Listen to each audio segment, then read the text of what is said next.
Pacific Ocean 2, 1939. A sea so vast, so untamed, that even sunlight seemed to vanish in its endless blue. To the Imperial Japanese Navy, this ocean belonged to them. Their ships, sleek, disciplined, and deadly, were the pride of Asia. Their admirals were men of confidence, masters of naval tradition and tactics. And when they heard rumors that the Americans were experimenting with a strange new invention, something called radar, they laughed. Machines that can see, scoffed Admiral Isoroku Yamamoto during a private briefing. War is fought with eyes, instinct, and courage, not radio waves. Japan's naval doctrine was built on that belief. Their officers were trained to see in the dark, to spot ships by silhouette, to strike unseen and disappear before dawn. They were the masters of night warfare, but they were about to learn that in war, arrogance is the first step toward defeat. When the Americans entered the war after Pearl Harbor, they were desperate. Their ships burned in Hawaii's waters. Their fleet was crippled, and the Japanese swept through the Pacific like a tidal wave, from the Philippines to Singapore. But deep inside the United States, something was quietly taking shape. In the hidden labs of MIT, Bell Labs, and RCA, scientists were working day and night on a new secret. Radar radio detection and ranging was invisible, untested, and clunky. A radar set could barely fit inside a battleship. And yet, those blinking screens glowing with tiny blips were the eyes America desperately needed. While Japan built more ships, America built a weapon that could see the unseen. The Solomon Islands, two fleets, one Japanese, one American, were racing through darkness toward each other. The moon was gone.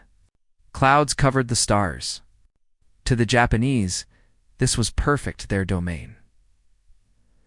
On the bridge of the Japanese battleship Hiei, officers scanned the black waves with binoculars. Nothing, just the hiss of the wind.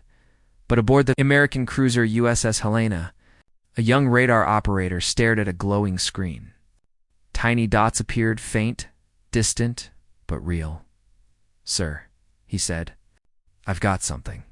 Bearing 312 degrees, multiple contacts. In seconds, American commanders had the entire Japanese formation, size, distance, speed, all mapped out in their minds. The Japanese thought they were the hunters. But in reality, they were already the prey. Then, out of the dark, thunder erupted. American guns opened fire, guided by radar, not eyesight. Japanese officers froze in disbelief. They couldn't see the enemy, just explosions ripping through the night.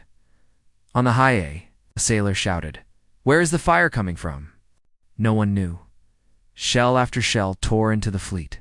Cruisers shattered. Destroyers burst into flames. The Japanese were fighting ghosts. For the first time, the masters of the night realized the darkness no longer belonged to them. By dawn, the sea was littered with burning wreckage. The Hiei was crippled, smoking, sinking slowly beneath the waves. Her crew abandoned ship in silence. The Battle of Guadalcanal had proven one thing: America's radar wasn't just a machine. It was a revolution. In Tokyo, the news was unthinkable. Japan's best night-fighting fleet, humiliated by an enemy that was supposed to be blind. The Admiralty demanded answers. How could they hit us in total darkness? Some blamed spies, others blamed luck. But again and again, reports came in. Night ambushes, sudden strikes, fleets vanishing without warning. The Americans could see through the night. By 1943, radar was everywhere, on ships, on planes, even in submarines. At the Battle of the Bismarck Sea, American bombers used radar to find Japanese transports hidden by storms and annihilated them. At Midway, radar gave us carriers minutes of warning that changed the course of the battle. At the Marianas, it turned the skies into slaughter. Japanese pilots would take off into the night, confident, fearless, only to find American fighters waiting in perfect formation. The U.S. Navy called it vector control. The Japanese called it witchcraft. By 1944, Japan's naval strength was fading fast. Fuel was scarce, pilots inexperienced, ships outdated. But the admirals still believed in one final chance, the Battle of Leyte Gulf, a desperate gamble to destroy the American invasion fleet. It was their last hope. Under the cover of darkness, Japanese forces crept toward the Philippines. They thought surprise was on their side, but on American destroyers, radar screens were already glowing. Every movement of the Japanese fleet was tracked, every course plotted. Before the first sunrise, the Americans struck. Guided entirely by radar, U.S. ships unleashed a storm of gunfire and torpedoes. Japanese commanders shouted orders into the night, but by then, it was chaos. Ships exploded one after another. The battleship Musashi, one of Japan's proudest symbols, was sent to the bottom. Carriers burned, destroyers vanished. The decisive battle that Japan had dreamed of never came, because the Americans saw them first. And struck first, in the years that followed, Japanese officers captured by the Allies spoke with quiet disbelief. One admitted, "We thought radar was a myth. We thought it couldn't work. But your ships fought as if they had eyes in the dark." Another said, "It was as if your navy was guided by gods." But it wasn't gods. It was engineers.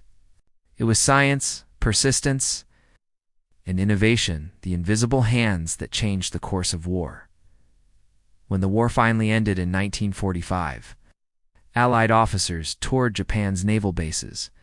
They found a few primitive radar units, clumsy, unreliable, barely functional. Japan had started too late.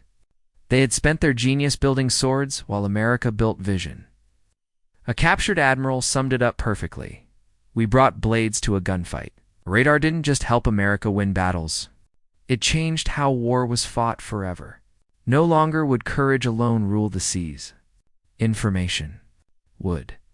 And on that fateful night near Guadalcanal, when the waves were black and the world was silent, the Japanese fleet didn't just lose a battle.